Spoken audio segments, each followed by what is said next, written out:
In this month's Farming Britain, lamb is on the menu, but not in a good way. We hear from two farmers, one trying to stop dogs attacking sheep. Treats don't cut it. If there's something furry to chase or woolly to chase, they'll be off. And the other powerless to stop sea eagles killing 200 of his flock every year. And my dad, he's 89, it breaks my father's heart to see what's happened to the flock on his side of the hill. One is a criminal offence and the other, it's an uncontrollable force of nature. We have news and farming YouTube. I'm Charlotte Ashley. Welcome to Farming Britain.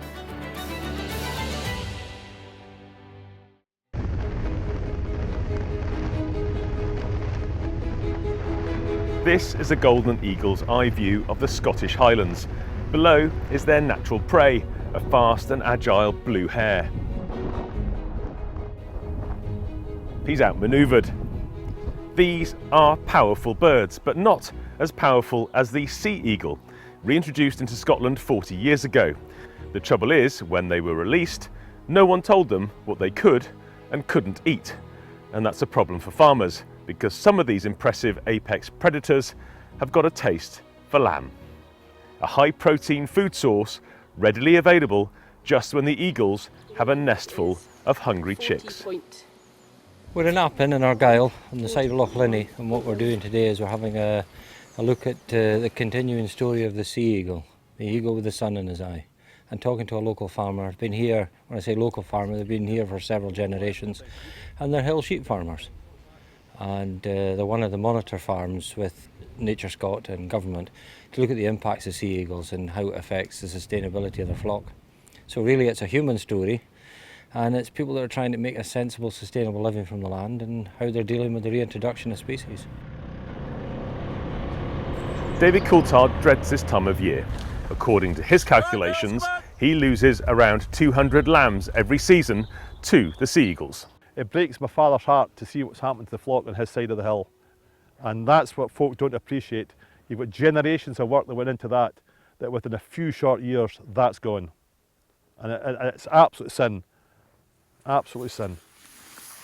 He describes finding a dead lamb at this very spot a year ago. Fresh blood. The bird lifted off the lamb onto that tree, and it just literally must have killed it in the 20 minutes I was away, but I didn't get my phone out of the pocket quick enough. Yeah. Just come up and a white-tailed eagle just lifted off this. David's livestock losses are crippling because he's not just losing the numbers, he's losing the lamb's innate survival skills. These sheep know their own little world. They're hefted here. Their mothers taught them, and their mothers taught them where to find food and where to find shelter to survive in this environment. Some of these folk don't understand how a hill flock actually works. It's actually pretty special when you've got some sheep that live on the top of the hill and some sheep that live on the bottom. The sheep that live on the top of the hill, they'll always go back there. That's their own territory. Now, if you take the lambs away from them, the female lambs especially, then there's nothing to replace them, and eventually it dies out. And it's just not a case of just taking something from here and putting it there and expecting them to do the same job. It just doesn't work like that.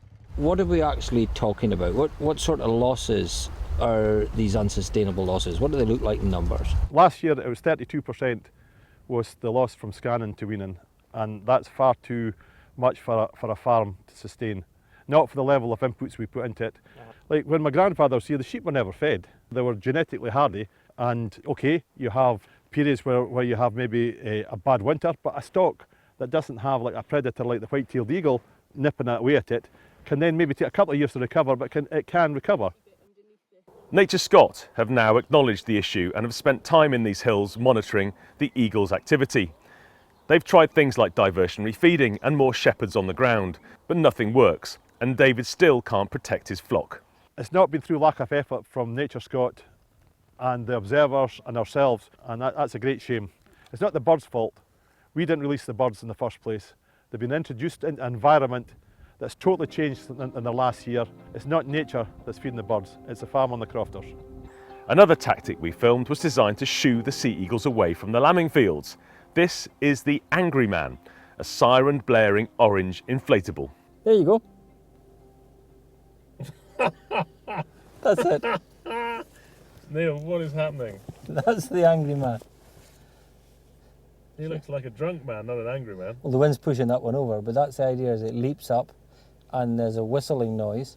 Listen.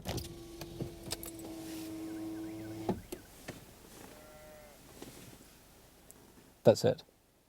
That was it. That was it. And that would have done what?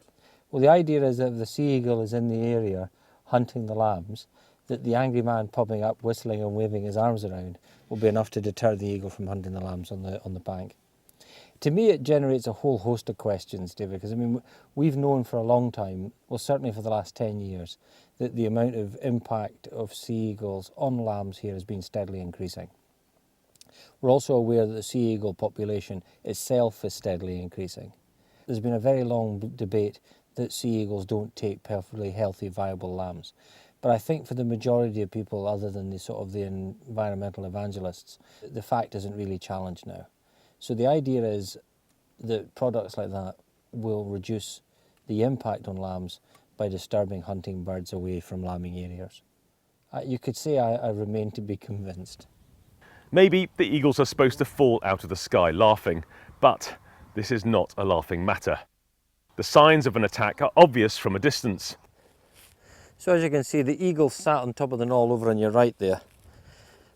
And this is very typically what we'll find. You can see round the carcass they've been plucking out, and you can see the loose wool from the carcass here.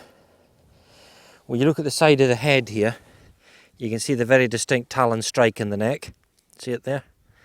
And then you've got a very distinct talon strike on the side and the back here. And we actually look inside at the internal organs. You can see that the lung and part of the heart has got the strike on it from the beak. And this is all very classic. You can see the way the ribs are broken out. That's absolutely classic of an eagle kill on a lamb. So this is not carrion? No, this is absolutely not carrion. And we've just spoken to a guy passing in a van just now that said to us that he was working in the area yesterday morning and saw them flying with a lamb and dropping it. So this is a daily occurrence here. Every morning there's 1 or 2 lambs disappearing out of this area. And you've got to look at it long term and say that a solution has to be found here that works for eagle conservation and also works for local farmers and crofters. Sea eagles are not the only predators targeting newborn lambs. Foxes, badgers, crows and ravens are also looking for a meal. We filmed this farm on the Isle of Wight a few years ago. So here's a classic example. Again, the farmer was losing 200 lambs a year to crows, which can be controlled, and ravens, which are protected. Corvids are far more brazen than eagles, waiting close by for a ewe to give birth before attacking the newborn. Some aren't that patient, and we're too late to reach this stricken ewe. So we watched the sheep from the other side of the valley with the long lens. You see she's trying to give birth, had a bit of a problem, so we had to come and give her a hand. And that lamb was eaten alive in the process. Eyeballs and its tongue are gone, so even if it had survived it wouldn't be able to feed. They've also, whilst the ewe's been laid on her side, they've also tried pecking at her back. It's either in the back or in the lower abdomen that they go for, because they know where the lambs are inside them, and they'll open them up, quite literally do a caesarean whilst the ewe's still alive. Back in the Highlands, and David didn't ask for sea eagles to be reintroduced, and yet he and other West Coast farmers are suffering the consequences of that particular headline-grabbing government initiative. There's some birds that are going to predate on lambs and there's nothing going to stop them. There's probably plenty of birds out there that are not having any effect on farm livestock, but some that they do, and that's the real big issue, and that's the ones that really have to deal with them in one way or another. Incredibly, he has no power to protect his livelihood, and he's not receiving any compensation for his losses. Suggestions made by the environmentalists is that the poor performance of sheep on the west coast of Scotland is due to generations of overgrazing and overburning, and it's the fact that the ground won't sustain them anymore. What would you say to that assertion, though? It's not eagles, it's just poor performing sheep. I think if there's any poor performing sheep, it's down to the birds. So I think that's a load of bunkum. We asked Nature Scott if they would compensate farmers. We were told the Sea Eagle management scheme is not compensatory, as confirming specific damage, the exact cause, and the scale of that damage is difficult to do. They also said, Nature Scott is committed to continuing to run the Sea Eagle management scheme this year to provide support to farmers and crofters affected by predation, and we are currently finalising the details. David says this is not good enough. Farmers need help now to try and keep these rogue birds off their livestock. Otherwise, they'll be the ones driven to extinction. Another person who's having issues with predators is my friend Emma Gray on the Isle of Bute. Let's hear what she has to say.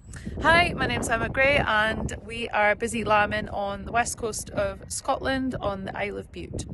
And whilst we don't really see sea eagles here, we do have a problem with the ravens. So this year we lost 2 triplet barren ewes. They were on their backs and unfortunately the ravens came along and just plucked out their guts via the little soft bit next to the udder. And I don't even think the ravens got a massive feed out of it, but for us it was the total loss of the ewe and the 3 lambs that we're carrying. So it was had a lot of financial impact, as well as just being really, really frustrating because the ewe was still alive and it just really wasn't great to have to bring her home and humanely put her down. Thank you to Emma and Ewan. Please let us know your thoughts and stick them in the comments below. Now here's David with the Farming Britain news. This is Farming Britain news. They can't take your land, but they want to own your trees. The conservation industry has launched a series of attacks on landowners who have chopped down woodland, even when trees have reached the end of their lives and the landowners plan to replace them. RSPB cheerleader Chris Packham calls Bulmer's cider owner Heineken a vandal for cutting down 300 acres of orchards in Monmouthshire. Heineken wants to sell the land and says there's a surplus of apples. The BBC TV presenter criticised a landowner in Cumbria for cutting down trees next to Lake Windermere, and the Forestry Commission has now served a restocking notice to force the replanting of 242 trees. Trees for Life and Woodland Trust Scotland say they found new ancient Caledonian pine woods to add to the list of 84 woodlands currently protected across Scotland, and they intend to add them to the list. Staying with wood, and a Scottish Government ban on wood-burning stoves in new build properties doesn't take the realities of rural life into consideration, according to a crofters leader. From the 1st of April 2024, new build homes in Scotland are not able to use wood-burning stoves as their primary form of heating. Exceptions include emergency heating systems and systems solely for the purpose of frost protection. Donna Smith, Chief Executive of the Scottish Crofting Federation, says that the decision to block wood-burning stoves in homes built after April this year was not rural-proofed before it was made. A charity founded by King Charles has revealed plans to try and stop young people moving away from the countryside. The Royal Countryside Fund is hoping to raise £15 million over the next 4 years to increase the scale of its operations, allowing it to invest in innovative rural projects and help farming families. The expansion has the backing of the King, who has long cherished a love of rural life and says the fund has an inherent understanding of the pressures linked to its steady decline. The price of wheat is likely to go up in 2024 because of our wet winter. Associated British Foods, which owns Kingsmill and Ryvita, says it expects the harvest in July and August 2024 may be very small, and it may have to import grain to the UK, which it adds will come at a cost. Record and persistent rainfall means farmers in many parts of the UK have been unable to plant crops such as potatoes, wheat and vegetables during the key spring season. Some of the crops planted are of poor quality, with some rotting in the ground. And finally, a former police officer has found a way of calming rowdy rams. Sam Bryce, who spent more than 20 years as a police officer, has a small flock of 32 sheep on the Norfolk-Suffolk border. She was having problems with an older ram which reacted badly to a younger ram she brought onto the farm. She sought help from the Ladies Who Lamb Facebook page. One of the members who faced a similar problem suggested Sam buy a can of Lynx Africa and spray the 2 rams with the deodorant. The brand has recently been using a cartoon billy goat as an advertising motif. Perhaps it should switch to a ram. Sam revealed the unlikely secret on Farming Today on BBC Radio 4. It can get quite nasty when they start to fight. Spray them in Lynx, they have a sniff of each other and off they go, quite happily together. Does it have to be Lynx? Could you use any old aftershave? No, it has to be Lynx. Yeah, Lynx Africa is the one that I've always was told to use. You are now up to date with Farming Britain news. Thank you, David. Now, from talons to teeth to dogs that worry sheep. How old is this one? A year and 2 months. Meet Tilly, the 14-month-old German Shepherd. Today she's going to be sheep-proofed by farmer turned dog trainer Tobin Bird. We have been told that she's got a particularly high prey drive as well. Yeah. So, I mean, she said that this would be brilliant for her. There's an awful lot of dogs that need it. Yes, yeah, well, she does. Tilly is playful and boisterous like many young dogs, but her family want what's best for her, living in a rural area, and that requires her to understand that worrying sheep is a bad idea. Yeah, I've had dogs chase my sheep. I've had one killed, one died through blood poisoning after being bitten by a dog. I had sheep mauled, attacked, chased. So yeah, it happens to me. Livestock worrying, which includes dogs attacking, chasing and barking at sheep, is illegal and is one of the most commonly reported rural crimes in the country, according to the National Sheep Association. Sometimes the damage is obvious, other times subtle, but equally traumatic. The obvious scenario is an in-lamb ewe chased by a dog can easily miscarry. I've had a flock of sheep, about 100 ewes in the field. A dog got in, started chasing them, and it bundled the whole flock over the fence. Now, one of the ewes, as that happened, broke her leg. And the dog, they thought, was just having fun. It wasn't biting them. So people don't see these hidden things. As I said, if she gets anxious, just... Tobin is not physical with the dogs. He just uses audible cues. Plastic bottles filled with stones reinforce a strong no when the dog shows any interest in the sheep. He starts small in a pen and works up to larger paddocks and fields. That's it. I want you to walk straight towards them, okay?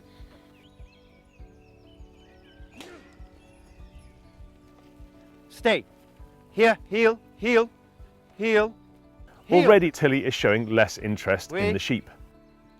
Is it all going to plan, Tobin? Yeah, I mean, this is quite normal. This is what most dogs do. I mean, I get worse dogs. So, but Tilly is very good. But the big field will be the test, because there we'll see if she actually is controllable or not. Because there she can get away from us.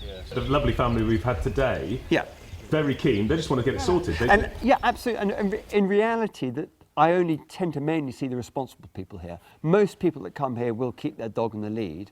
But something happens, you know, they let go of the lead, or they fall over, or they think, oh, there's no sheep about, never been sheep here before, suddenly bang, the dog finds a sheep. Or the issue is they can't stop the dog from chasing wildlife. Dog chases a deer across the fields and suddenly comes across sheep. So much easier to chase them. Of course, this is just the start of the journey. I think it might be more the dogs than the sheep, but here.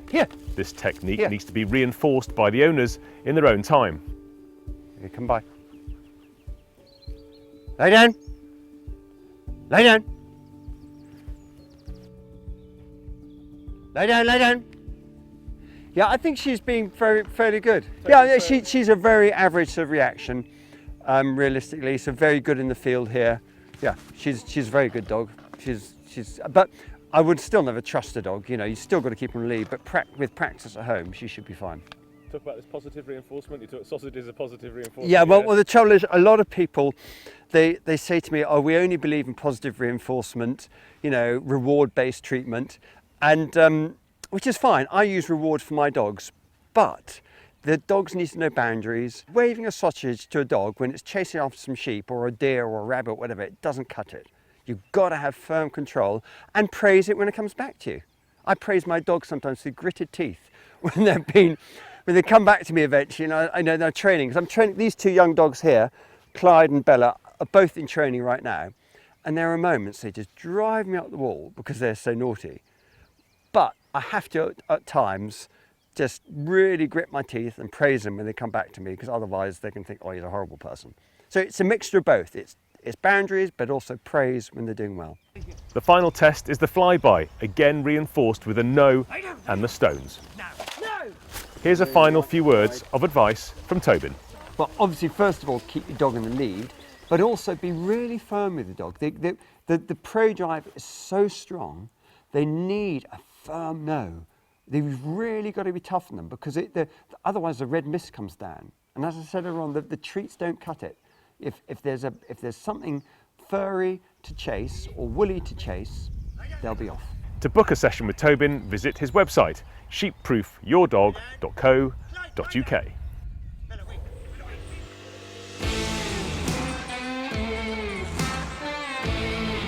This is Farming YouTube, which aims to show the latest and best farming videos that YouTube has to offer. First up, here's one from an Irish family who now farm in France. Laura is proud of her dad's latest invention, a calf catcher attached to the quad bike. More farming ingenuity, this one from the Risk family in Canada. Left with some hay bales that were spoiled by the wet, they built a target range to sight in their rifles before hunting season begins. Next, at Ollie's farm in Norfolk, they're concreting the yard and clearing out a barn to make space for some new machinery. But Ollie is getting all sentimental about getting rid of his old tractor. Meanwhile, at Crawford's farm in Scotland, they're getting started on spring sowing and fertiliser spreading. One field in particular has suffered serious flood damage when the rain hammered down the day after it was sown. George Saunders has been struggling with wet ground too, but at last it's dried enough for him to get started on power harrowing and drilling. At Corner Farm in Gloucestershire, the drier weather means they can finally let the cows out, and there's some strong language when Ed gets a jolt setting up the electric fence. Not far away at Arlingham, Richard the funky farmer visits a 24-hour ploughing challenge that's raising money for charity and enjoys watching a fascinating selection of vintage tractors at work.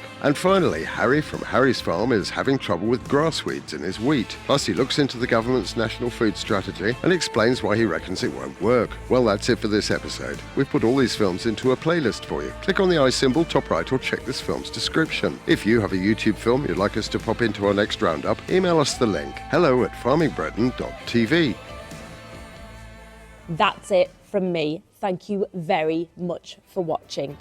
Don't forget to subscribe to Farming Britain and head on over to the Facebook and Instagram pages. It looks farmerish, doesn't it? It looks sheep in that. Gee, I'm so the wrong person for this job. I'm unemployable. Can't remember my own name. In a funeral. Right, let me start again. Okay, I'm ready. Ready for my close-up, David. Let me do that again. There's lots of Davids in this episode, David. What am I doing with my hands? I don't know what to do with them. Oh, he was a farmer! Oh my God, that was so good. Where's a lamb? I need a lamb. Obviously, a cute one at that, not an ugly one. I can't show you. Look at them big ears. Oh, that's a bold lamb. Look at that.